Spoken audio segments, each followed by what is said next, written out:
నెల 9వ తేదీలోపు రైతు బంధు డబ్బులు వేసి తీరుతామని సీఎం రేవంత్ రెడ్డి తేల్చి చెప్పారు. మే 9న అమరవీరుల సాక్షి వద్ద చర్చ పెడదామన్నారు.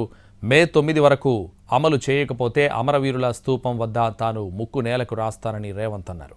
ఒకవేళ రైతు భరోసా అందితే కేసీఆర్ ముక్కుకు నేలకు రాస్తావా అంటూ కేసీఆర్కు రేవంత్ సవాల్ విసిరారు.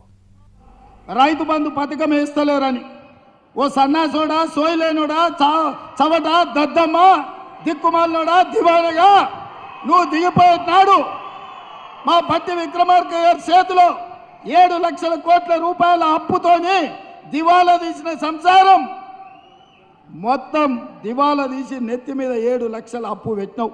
రైతు భరోసా పథకంలో 7,500 కోట్లలో 69 లక్షల మంది ఉంటే ఆల్రెడీ 65 లక్షల మందికి రైతు భరోసా పథకం వేసినాం.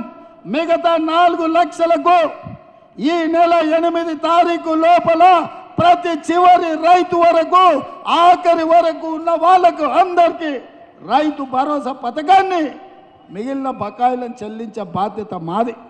ఏ రైతుకైనా ఈ నెల 9 తారీఖు లోపల ఏ ఒక్క రైతుకైనా బకాయి ఉంటే నేను సవాలు చేస్తున్నా, అమరవీరుల స్తూపం ముందు ముక్కు నేలకు రాసి క్షమాపణ చెప్తా.